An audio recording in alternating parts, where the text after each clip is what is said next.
Hello there, my name is Ashley, and today I'll be talking about how I built my Xingqi. Now, real quick side note, my Wi-Fi was being a little bit spotty, so I hope that doesn't mess up anything as I go over all this. Specifically, let me get rid of that. Specifically, when we get to fighting Dodore. Alright, but let's get right into it. My Xingqiu has 15,813 HP, 1,457 attack, 855 defense, 126 EM. He's got 47 over 95 crit rate, crit damage, 253 ER, and 66 hydro damage bonus. Weapon-wise, I personally have him on the Sacrificial Sword. I say you could put him on this, you could put him on the Skyward Blade, which frankly, once I finish leveling it, I may swap him over. I do like the Sacrificial Sword a lot because of the double E, though, so I don't know what I'm gonna do quite yet on that. You could also put him on the Pavonia Sword, you could put him on, where is it? Moonweaver's Dawn. Who... You could also put him on the Alley Flash while I try to figure out. Oh, this is Moonweaver's Dawn. You could put him on Moonweaver's Dawn, which elemental burst damage at the Alley Flash. It gives elemental mastery and increases damage dealt by the character equipping the weapon. And taking damage disables this effect, but as long as he's off field, he's not taking damage. Or you could put him on the Skyrider Sword. I will say most of these have an ER main stat because I personally think that's best for Xingqiu. I like him being. As you could tell, I gave him a lot of ER, and I like him having all the ER. I give this man all the ER I can. I want him to have all the ER he can get. It is my preferred way to build him. You could always give him more attack, EM, or whatever you want in terms of how you want to build him. I do think I don't know. I love doing the double thing because that gets his ult up in one round as long as he can get 2Es off of it. It's not a guaranteed chance that he'll be able to do 2Es, but it's really good. Anyway, that's it for weapons. Artifact-wise, I have him on a four-piece emblem. Again, it's the ER, and then the extra elemental burst damage is really nice. And, you know, the ER he has helps give him more burst damage. I personally have him on an ER Goblet, but you could put him on attack percent. Sorry, ER Sands, but you could put him on attack percent if you like. I'd say do a hydro damage bonus Goblet with a crit rate or a crit damage circlet. Substat wise, I'd say do crit rate, crit damage, and attack percent as your main focusings. Oh, that is a good piece with ER. Clearly, by my earlier statements of I really like ER. Not all of them have ER as a substat, but you know, that's just artifacts for you. Apparently, I just have some really good flowers and feathers on this set. You could also put them on like a four-piece noblesse. I'll say I can't think of any other ones that I'd really put Xingqiu on. You could also put him on noblesse specifically for the buff it gets when he uses his burst, so he's, you know, doing additional attacks plus buffing the team. This one's just damage-wise, and then personally, I didn't see any other artifact sets that I really preferred for him. You could always put him on like a two-piece of like an attack or one that gives him crit and a two-piece of hydro if you want. But those are the two sets that I'd say put on him.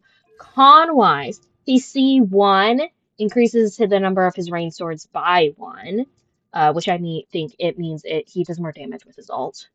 I'm pretty sure. His C2 extends the duration of his ult by 3 seconds. And when an opponent is hit by a rain sword, their hydro resistance gets decreased by 15% for 4 seconds. Now his C3 increases the level of his ult. His C4 is when he ults, his E does increased damage. So after he ults, otherwise typically uses E before he ults, so I don't tend to benefit from this, but I don't care that much. His C5 increases the level of his E, and his C6 is after activating 2 of the, I think he can have up to 4. It's either the +1 gives him 3 swords, or the +1 gives him 4 swords. I don't remember. That would be back to a C1. But after activating 2 of his swords, it will gracefully enhance the third one's attack. So on hit, it It'll greatly increase its. Let me talk properly. It'll greatly increase its attack, and it will also regenerate energy for Xingqiu. Now, talent-wise, I do his ult with his E second priority, but not super high, and then his base attack not needing anything at all. As you can see, I have his ult crowned and his E fairly up high. This most likely says the exact same thing. That is correct. Now, team-wise, uh, team-wise, I'll say Xingqiu is a fairly versatile character. If you give him a ton of energy, he can help your team with energy-wise. Uh, all you do is you use his ult, and then you want to use him on a character that uses their base attack. If they don't use their base attack and instead do a different form, like let me think, not Parker, because I'm pretty sure even though when he uses his base, it counts as Z damage because it's transferred, it's still going to activate Xingqiu's E thing. But like, Tighnari! A lot of bow characters he's not great for because bow characters typically don't go through their base. They use charge attacks, which isn't great. I don't think I've checked if he works with Kiniches because you do, you click for his attack, but I assume a trigger with that, although I wouldn't put him on the team because of how Kinich works. You can run him with Gomming. If you watch my Gomming video, honestly, he could be pretty good for application. Gomming is using his plunge most of the time, though.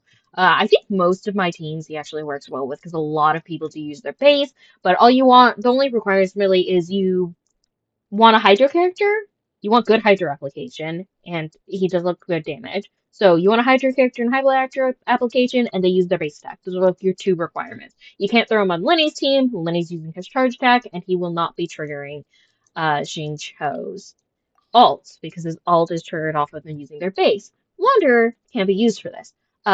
This is just a team I put together because I thought it'd be fun to run a full reactionary team with Fischl, Durin, Xingqiu, and Wanderer here. I think the only team that I actually have him in here is like Flynn's. I don't really think I have him on Kave's. No, I think. Oh yeah, Flynn's and Risley's. I don't think I have him on any others within my preset teams. He's a really, really good character.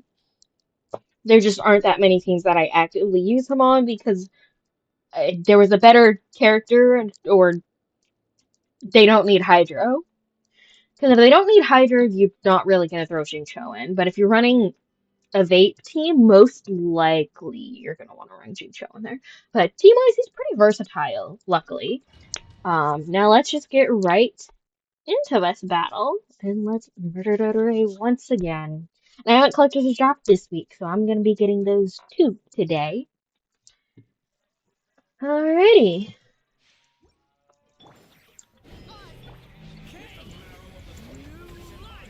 Yeah. And behind the thing. Durin, you want your ult?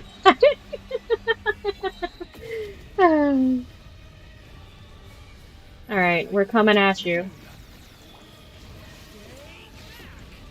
Oh, come on!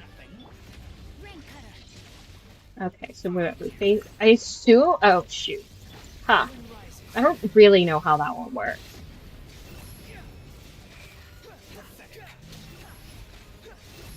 Oh, I can't believe Durin died.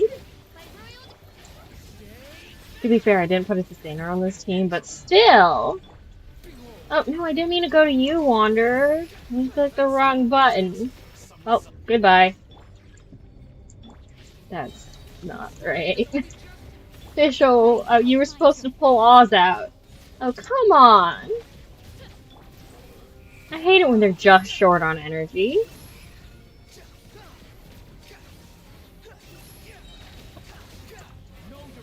Alright, they should all have their energy up by now.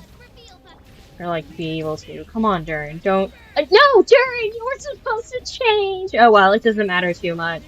If he vapes, it's fine. Because we do have a Hydro character. But yeah, as you can see, the Rain Sword just go down.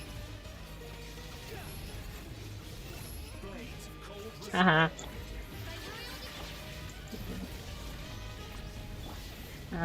Shoot, his cooldown's not on. Ah. And I keep using her E at the wrong time. Yes! And that's why I like Sacrificial on him. So I can go ahead and get all the energy I want.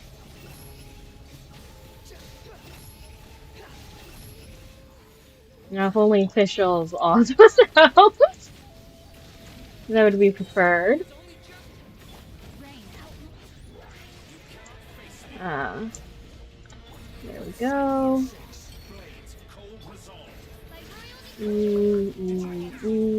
Oh, there he went away. Okay. We'll do you next.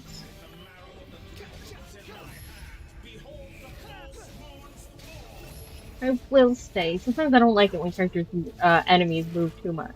Like, they can move, but like, moving into a state where it's annoying to hit them. Annoying. Dory isn't a character with too much of this problem. He does go up into the sky occasionally, but I wouldn't say he has a huge problem with it.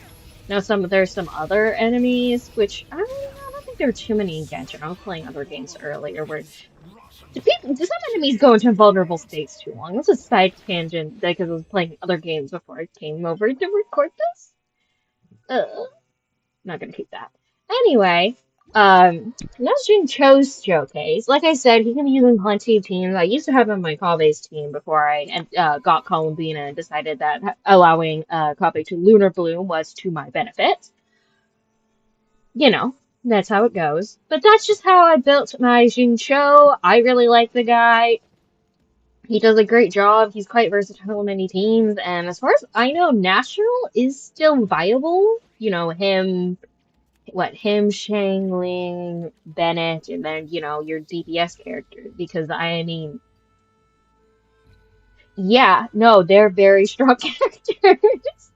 Anyway, thank you all so much for watching. Don't mind my little, some enemies going out of range tangent. And may you have a blessed rest of your day.